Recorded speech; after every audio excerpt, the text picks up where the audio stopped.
So that the story shifts to China, and there's this famous healer in China, and there's this fellow who's broken both legs, and asks the great healer to come and mend one of the legs.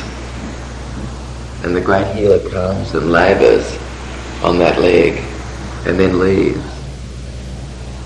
Even though the other leg was broken, the great healer hadn't touched this leg.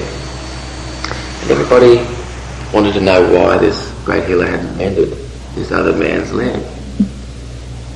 And the answer came back that permission was only given to work on the one leg.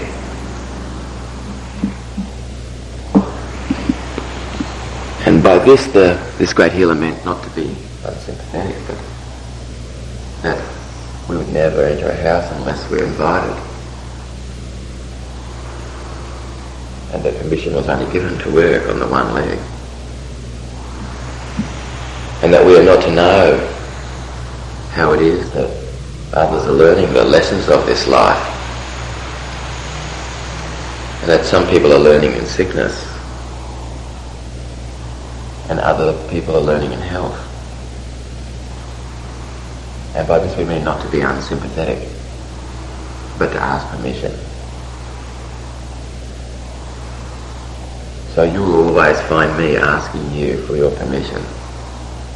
If something is there, I'll say, would you mind, can we go below the surface with this? Would you like to go below the surface? Is there something there that you would like for us to explore? So that the person is party to the process, and that you are not acting on the person. So some of us here are involved in working with people in massage and body working. And in Ayurvedic medicine, this principle goes all the way through to not even touching somebody, moving them in a way that would be corrective before the person's energy was harnessed to move them. So someone came into bed, and you could see that they were like this, and this person was lying down on the floor like this, or on the table. Ned would not straighten that person straight away. Ned might make that situation just a little worse. So what he noticed was that there was like a contraction on this side, and then what Ned did was shift the person just a little bit more like that. And the minute that he saw the person wanting to straighten themselves, then he would go with that energy. So that you're harnessing what it is that the person is doing there. So I think for the most part how we are helping truly us ordinary people, the way that we help truly is by what it is that we model. And that living in New York, I see people begging for money. They don't have any shelter, and they have no material possessions, nothing. Some of these people are perfectly content where they are. Not so much wanting or doing something about where they are, but perfectly accepting the situation where they are.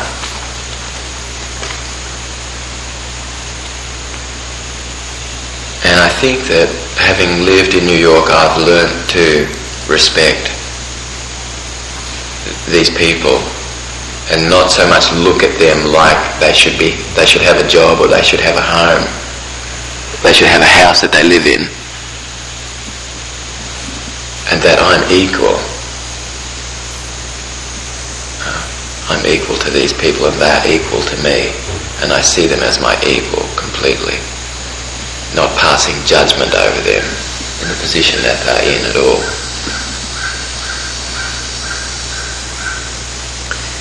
And not so much feeling sorrow or pity, because I know that mostly I'm sensing that people are not so interested in this. A mentor of mine, really quite an older man, shared a story with me one day, us, in this garden, and we could see that he was near the last legs of his life, that he might live another month or so, not much, and that he was in the last legs of his life, and that he had been a great saint in his life. Amazing. And now here he was, feeble, and letting it show that he looked like he was depressed. And about a week passed by and he was this way, and one of the students, when he was in the garden, came over and wanted to know why he was looking this way. And this mentor of mine kind of cussed this student out a little for highlighting the fact that he was not so well, and told this student that he was in the last legs of his life. And why it was that this student had come over and highlighted this more so for him to see. And then he stopped and he sat down and he said to us that he would let us into his heart, and he would share with us what it was that was in the depth of his heart. And he said that for some weeks now he'd been thinking of his life, and when he looked into his life he regretted something that had happened. When he was younger, he'd been asked by the Prime Minister of Greece to come over and to be with them, and he'd sailed from Lebanon, and that he'd fallen in love with this woman whilst he was in Lebanon. And in choosing this post to go to Greece, it meant that he would be leaving Lebanon, and he made the decision that he would leave Lebanon. And whilst he was at sea, he was stricken with remorse over having made that decision, that he realised that he loved this woman, and that he'd made this decision to go to Greece, and that this was not in his heart, that this woman was in his heart, and that he had vowed to see if there was a way that he could go back one day and find her, and that was what he was going to do. And so the whole trip he was in remorse and grieving over having made this decision. And when he got to Greece and he came up to the front door of the Prime Minister's house, the servant opens the door, and here's the servant weeping, crying and weeping, sobbing. And my mentor asked what it was that had happened, and this servant said that the Prime Minister's daughter had passed away, and that everybody was grieving. And he was struck again deep within himself that he had been in remorse all this trip, and that now he'd come to Greece and he was confronted with this remorse and this deep sadness. So eventually he was with the Prime Minister, and other people were, and people came and went, and eventually he was the last person there with the Prime Minister. And the Prime Minister asked him to stay on. So he stayed on for a little while, and then he went back to Lebanon. And he looked at this student and he looked at us, and he said that he didn't know, couldn't make sense of this grieving. And then he said to us that when he died, he wanted us to celebrate. And that that's what he wished, that he wanted us to celebrate.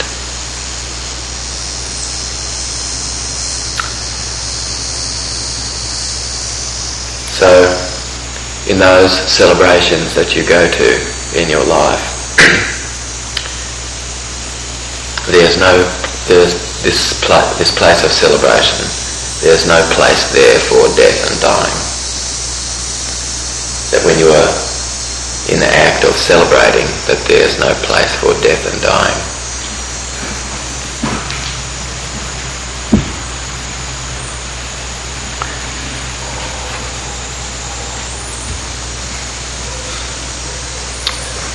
Okay, so what we're going to do now is we're going to go into full body calibration, and from now on you're going to be using full body calibration to understand people's strategies, and we're going to become quite fine at discovering what it is that occurs, that initiates the sequence that a person goes through in their head, and this is really going to further your understanding of the strategies that people are using. So what we're going to have, I think what we're going to do is Johnny's going to come out here, and he's going to go through full body calibration, and then we'll have somebody come out and you'll share a story with us, and probably you'll hardly even get through 2 or 3 sentences without someone saying freeze, and then you'll share what you've got, what you've seen. And okay, so why don't you do this now, Johnny?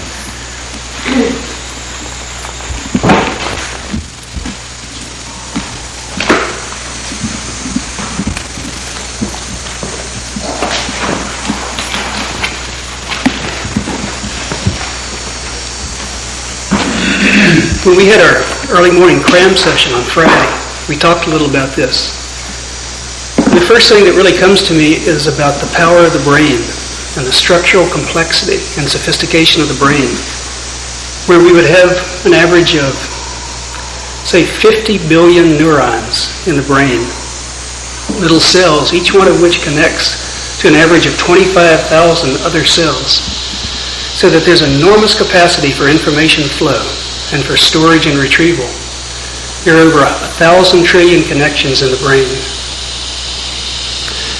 And this was a man up in Canada named Pinfield who used to do operations on people, and this guy was very curious. So when he was inside the brain, he'd take a tiny little electrical stimulus device and touch a place, and the person on the table would say, "Oh, I remember the baseball game I went to when I was 10 years old. It was this team, and I was wearing this, and my friend was wearing this, and the score was this and this." The person had total recall of everything that was there.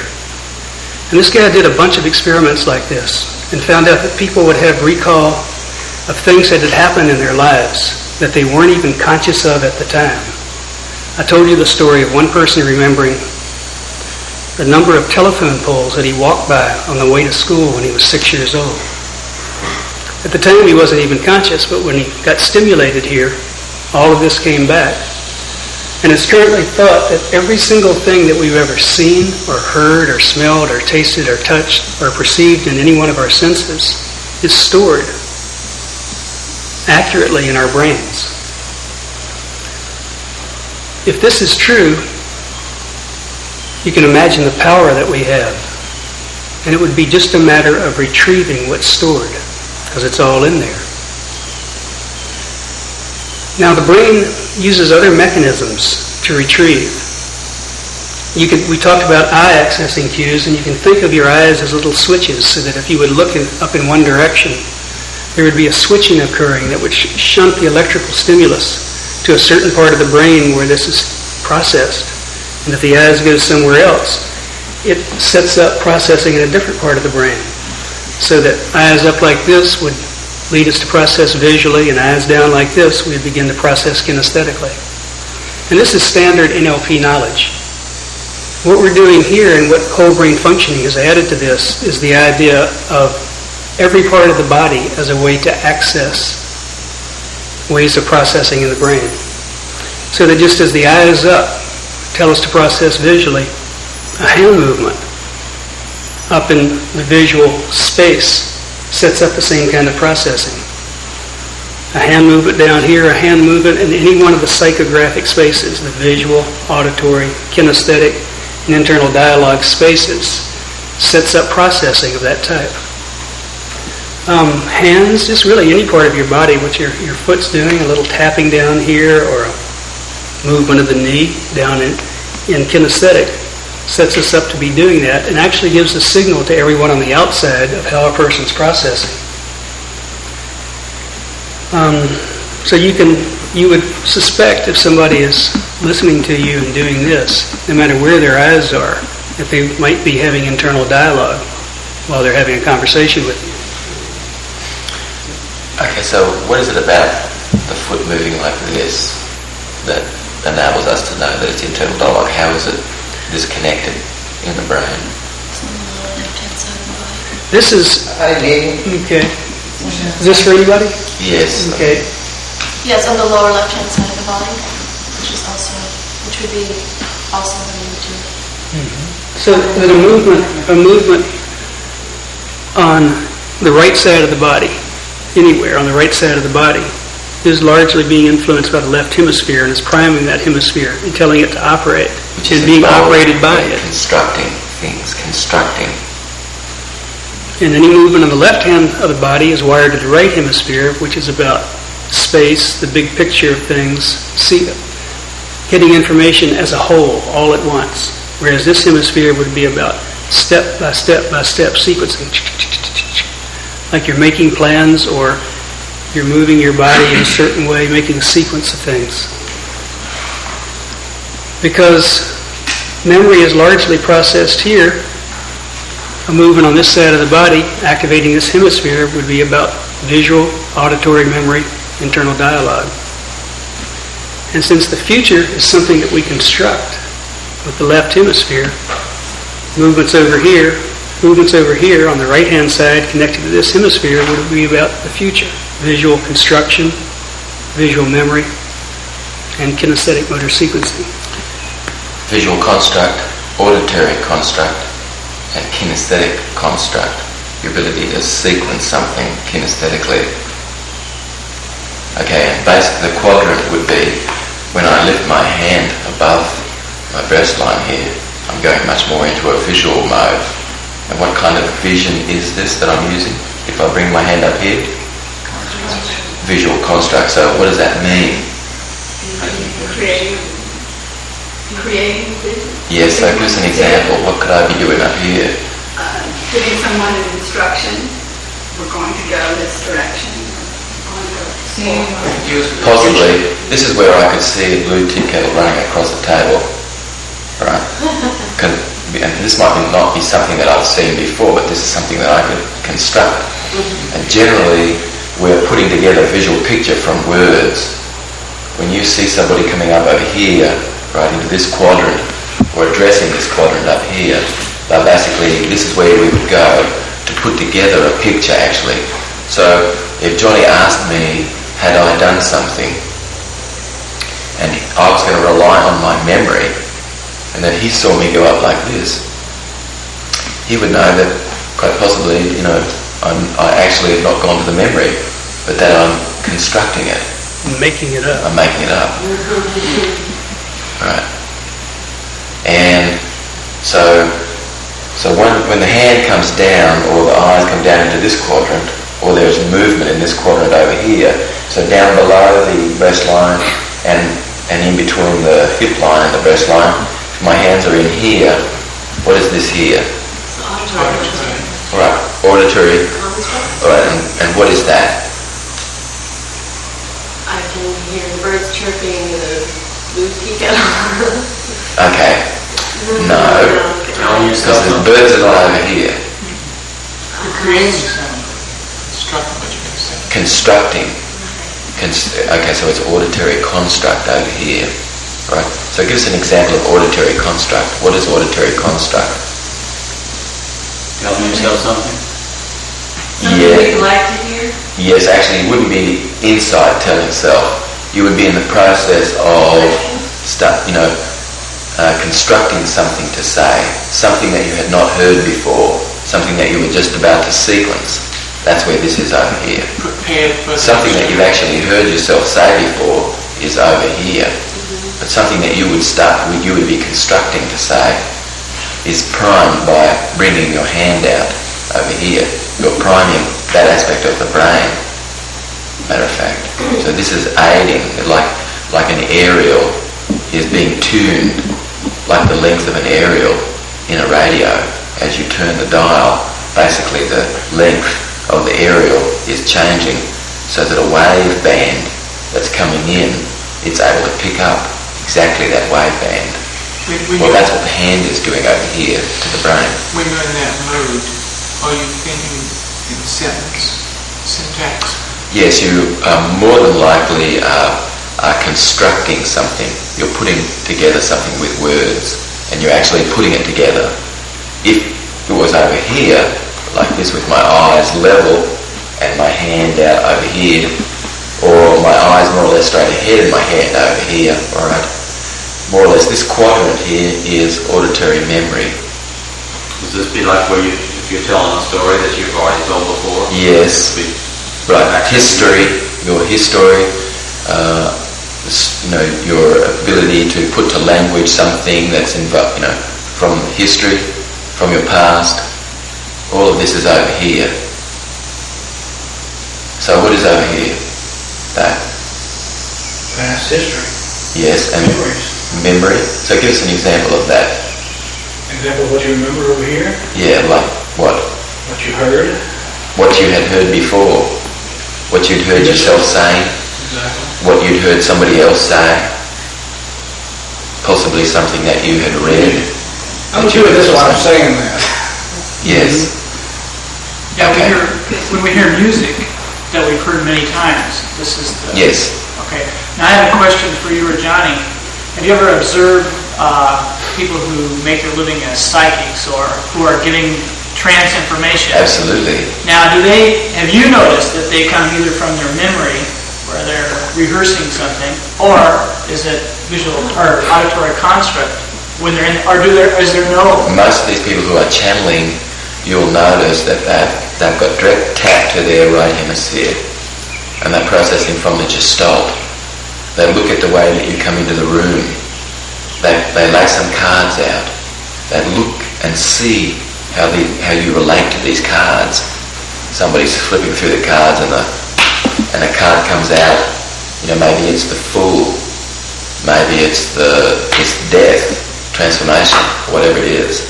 They're looking to see how you relate to those cards, and they know instantly. They are determining what you think of yourself.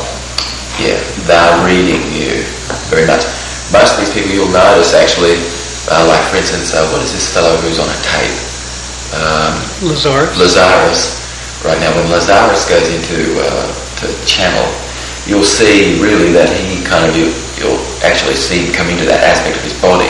Matter of fact, his head contracts to the left a little bit, and you even see him, and even muscles on this side of the face start to twitch a little bit as he really shifts into this aspect of his brain to be able to completely tap into universal intelligence.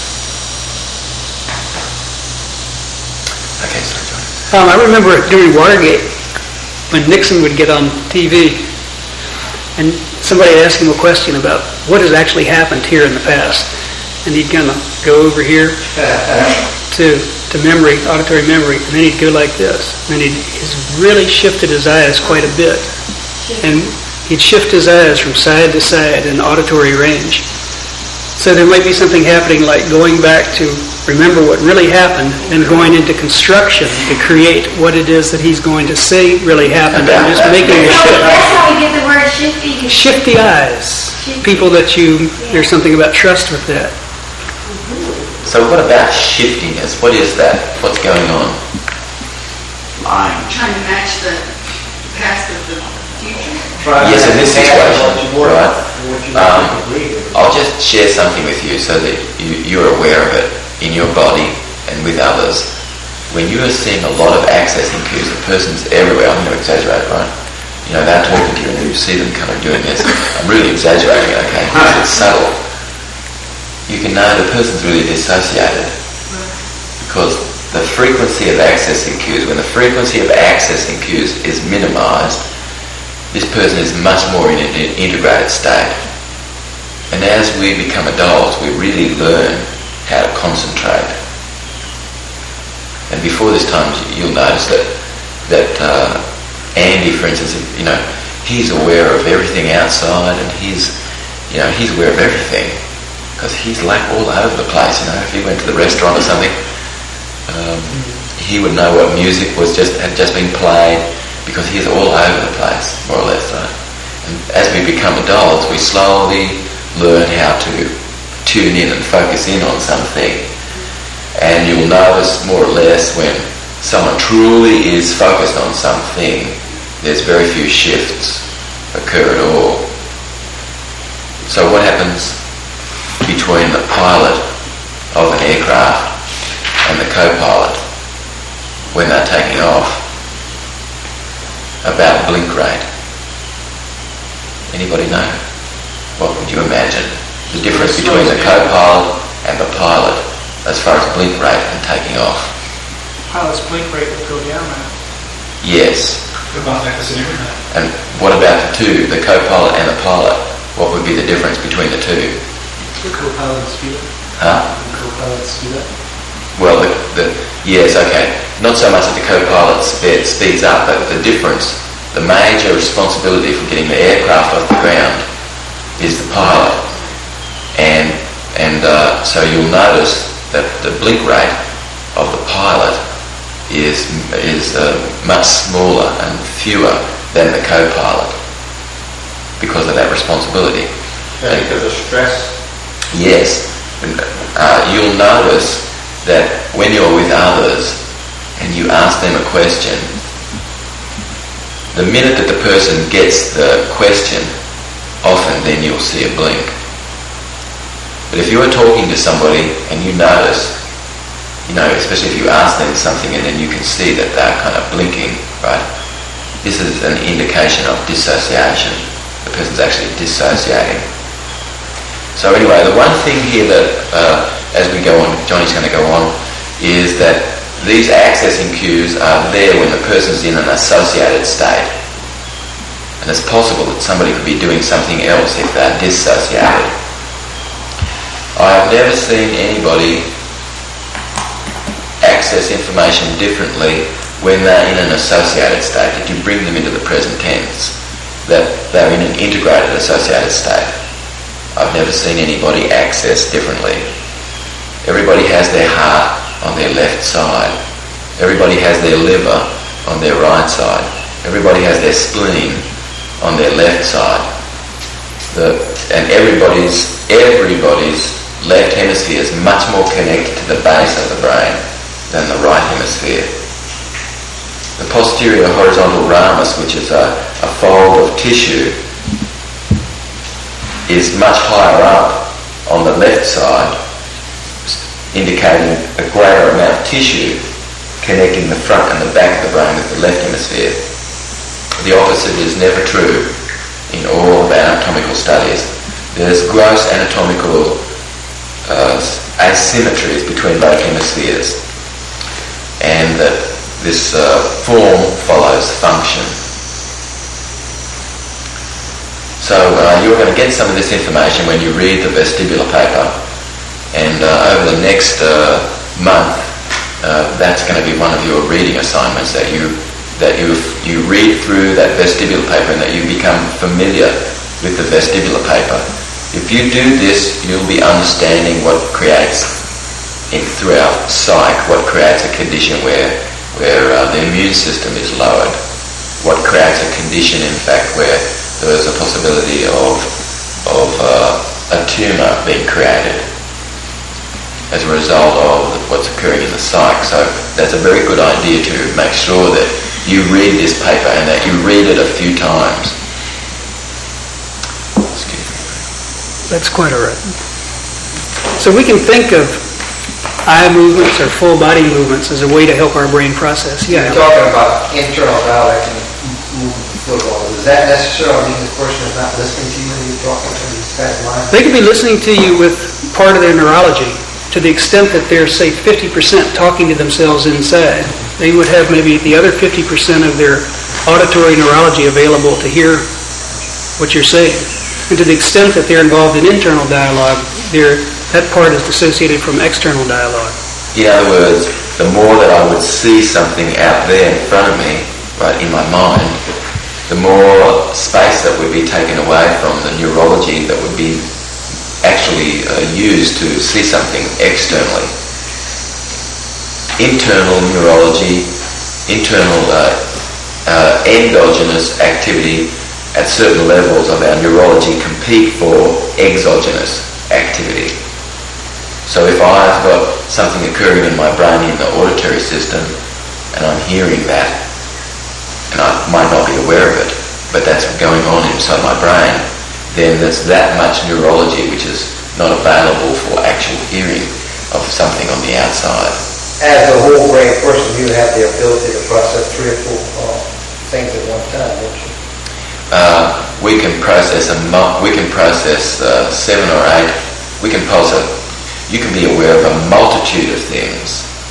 And be efficient. Yeah. It's possible, yes. However, you'll notice that if a person is occupying, like if I were talking away and you were listening to this, okay, and that you were listening and what I saw was this foot going like this. This is the pace that the foot is going is the pace at which I'm occupying internal dialogue, because something is making this foot go like this, and it's the neurology which is wired to internal dialogue. Now I might not be aware of what it is that I'm saying. Maybe I'm humming a tune at that level. The main thing is that when this foot is going and I would be listening, part of my neurology would not be available for crossing threshold so that I would have the information for recall. I would have the information through association. So this is a hypnotic technique somewhat too. So that sometimes in fact there is a distraction occurring. And the distraction's occurring because then you are saying something whilst the distraction's occurring. The information's going in, so the person doesn't have the ability to recall it. Actually, oh yes, and then they have the ability to recall. But through association, like if I went back and said, can you remember me saying, and then I'd tell them what I said, and they'll say, oh yes, of course, that's right. Now that memory is through association. That's our strongest memory, by the way. And the person, because they heard the information in a dissociated state, it's possible that they don't have the information in an associated state.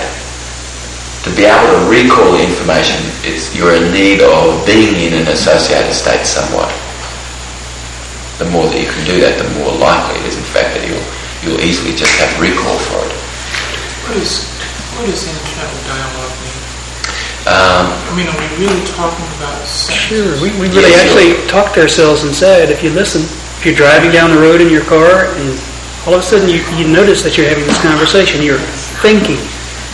There's actually an auditory component. You can hear it. Share with Bruce what it was that what you've experienced in your life and what has happened and how you've come through all of this. I take a lot of walks outside at night, and I notice myself saying, aha, and then I say something to myself. Actually, when I'm alone outside, I say it out loud to myself. And when I'm with other people, I would say the same thing to myself inside. If I think of what am I going to do tomorrow, I actually say that sentence to myself inside, and then I say the answer, and then I say the next answer, and I'm aware of the words being formed and being perceived. Well, how does that differ from auditory construction? I'm going to let you answer that because I was about to ask you. Yes. I mean, the subject-object thing. Okay. one is internal and one is much more involving external. Auditory construct is involving the expression of something, the actual expression of something, which is much more involving the left hemisphere, whereas internal dialogue is involving the right hemisphere more, a matrix of the left and right hemisphere more, where what's occurring is there's an internal loop occurring in the person's neurology, where, for instance, what was happening to Johnny and what is happening to everybody, you become aware of this. And the sages through the ages, this is the one thing that they would have you do to try to regulate your internal dialogue. And that they would say this is the quickest way to the top. What was happening to John and what happens to everybody, somebody is looking around and everything they look at, they're noticing, they're hearing themselves inside saying tree, fan, or if the person gets up, actually what enables the person to get up is that they've said something. In fact, most of these, if a person loses language function, sometimes this is a great deficit in their behaviour, because what was creating the behaviour was the person was giving themselves commands inside. Not that sometimes you're aware of this and there's a way to become aware that there's a possibility of it being there. So one day, some years ago, we were driving in the car and Johnny said to me, well, I mean, when you look at that sign, don't you say sign, don't you say building, don't you say trees, road? And what was happening is John's eyes shifted around. There was full of internal dialogue, and the internal dialogue was commenting on everything that he saw. So what is the usefulness of being aware of our internal dialogue? Okay, so the usefulness of it is, first of all, that if you're coaching yourself positively, and what is being said is something which is meaningful and something that you can use, then I think that's excellent.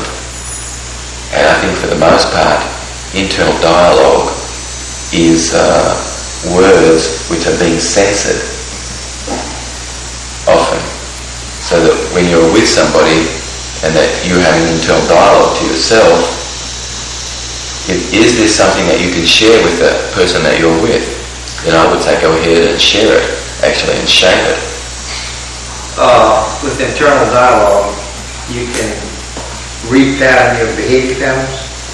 Internal dialogue is sometimes what it is that's creating this person to do various things. Yeah. The main thing is that you'll notice that somebody like this is much more kind of going and functioning from a language, from a digital mode, more sequencing things rather than sometimes seeing the big picture.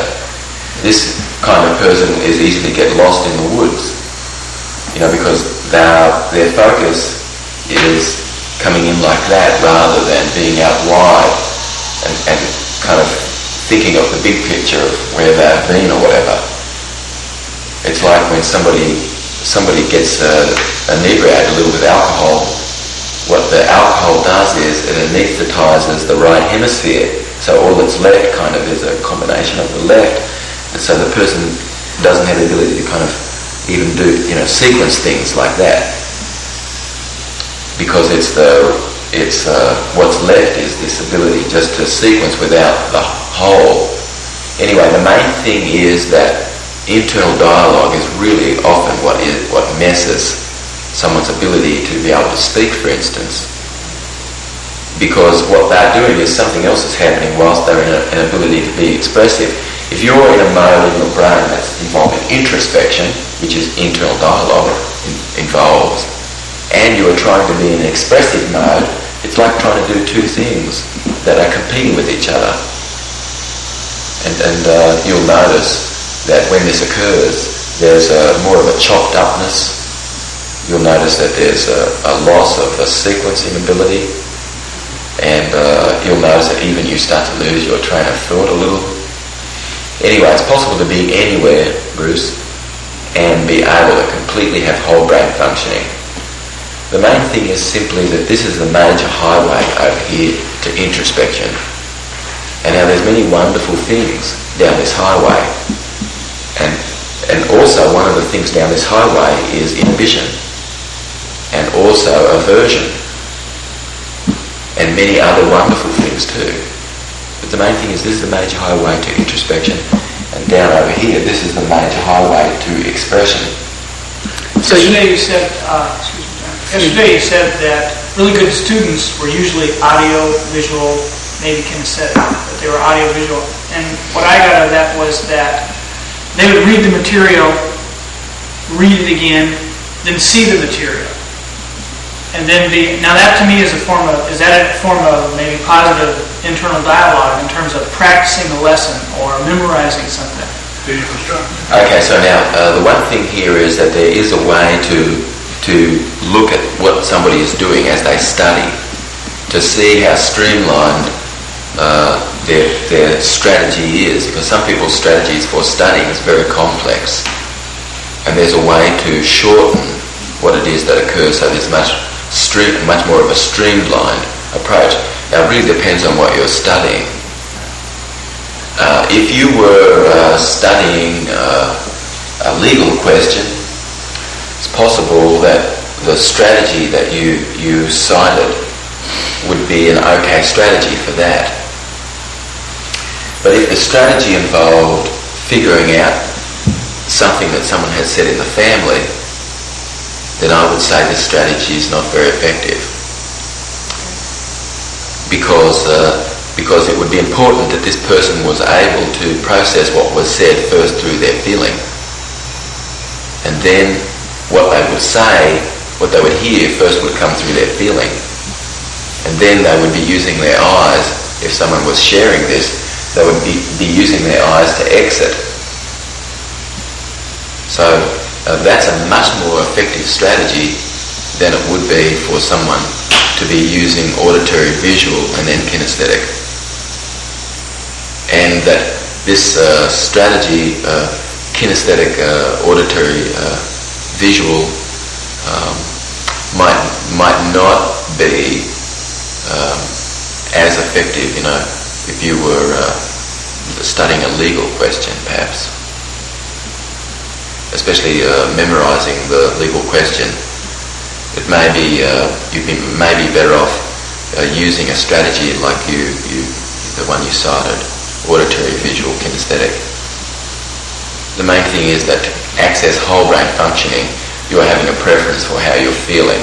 Even if you are using this other strategy, you are still having a preference for how you're feeling. So could that be how you set it up, in terms of you feel good about what you're studying, or you're enthusiastic about it? So that's where the feeling sets the primary foundation. So what happens if you're studying statistics and it's absolutely boring as all hell? What do you do? What would you recommend? Go play Korea tonight. Yes, maybe, to help relieve something. Okay, if you were practitioners, what would you advise this person?